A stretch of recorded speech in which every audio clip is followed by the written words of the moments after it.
ગુજરાતમાં માવઠું આવવાની અંબાલાલ પટેલની આગાહી છે। આજથી 30 ઓક્ટોબર સુધી વરસાદી માહોલ રહી શકે છે।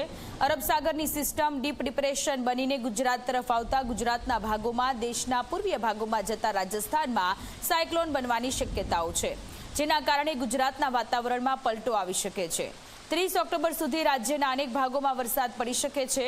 નવેમ્બરમાં પણ ગુજરાતમાં માવઠું આવી શકે છે। 8 નવેમ્બર બાદ રાજ્યમાં ફરી વરસાદ પડે તે પ્રકારની સંભાવનાઓ વ્યક્ત કરવામાં આવી રહી છે।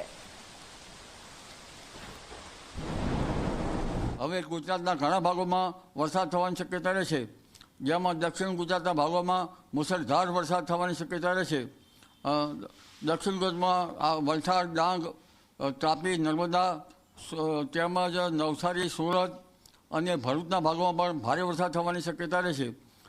કેટલાક ભાગમાં નાની નદીઓમાં પૂર આવે તેવો વરસાદ થવાની પણ શક્યતા રહેશે। આ ઉપરાંત દક્ષિણ સૌરાષ્ટ્રના ભાગોમાં ભારે વરસાદ થવાની શક્યતા રહેશે।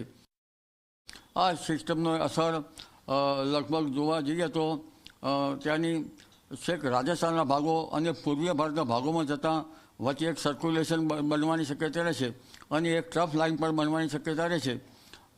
આ ઉપરાંત મધ્ય ગુજરાતના ભાગોમાં, વડોદરાના ભાગોમાં, આણંદના ભાગોમાં પણ વરસાદ થવાની શક્યતા રહેશે। અમદાવાદ, ગાંધીનગરના ભાગોમાં પણ વરસાદ થવાની શક્યતા રહેશે। કેટલાક ભાગોમાં ભારે વરસાદ થવાની શક્યતા રહેશે। આ ઉપરાંત પાટણ સમી હાલના ભાગોમાં પણ વરસાદ થવાની શક્યતા રહેશે। કચ્છના ભાગોમાં પણ વરસાદ થવાની શક્યતા રહેશે। બનાસકાંઠાના કેટલાક ભાગમાં વરસાદ થવાની શક્યતા રહેશે। શિયાળે જાણે ચોમાસું જામ્યું હોય તેવો વરસાદ હવે આવવાની શક્યતા રહેશે અને આ વરસાદની અસરના કારણે કૃષિ ભાઈઓએ સાવચેત રહેવું ઈષ્ટ રહેશે।